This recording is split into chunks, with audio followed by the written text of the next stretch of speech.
दुखक पथार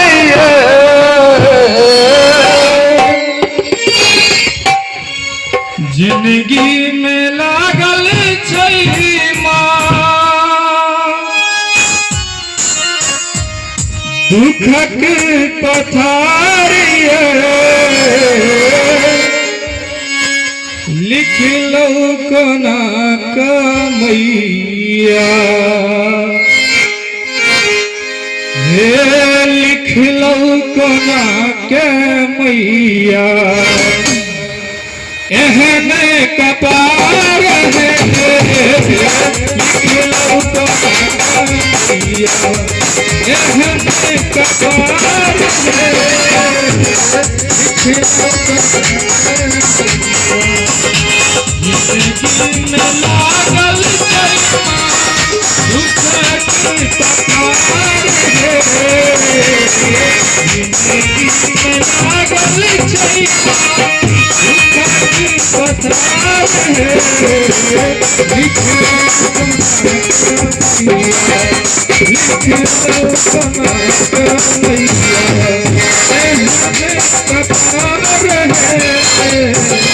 लिख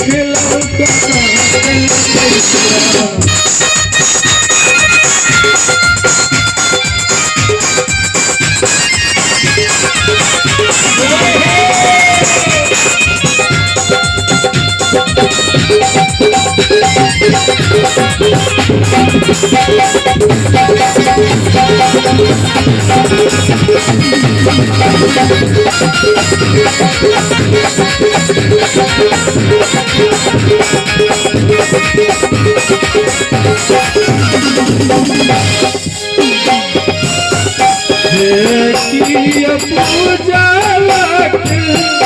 के लिए उधार है पूजा के लिए उधार है पूजा के लिए उधार है एक बेर सुनियो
घर के घर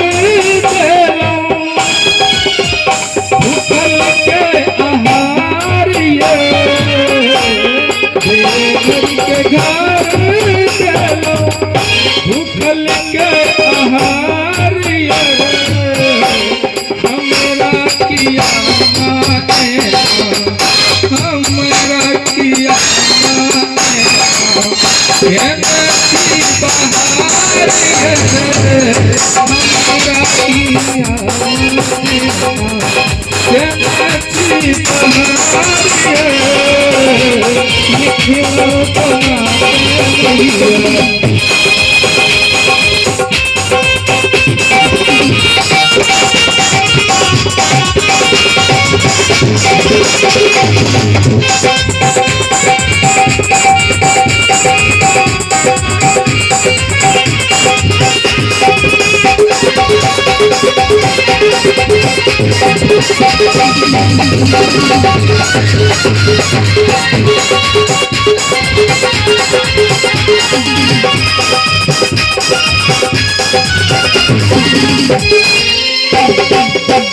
दिन भर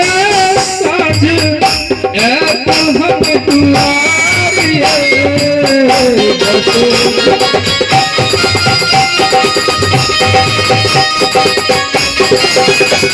दसों दिन धोर साजी अब हम दुआर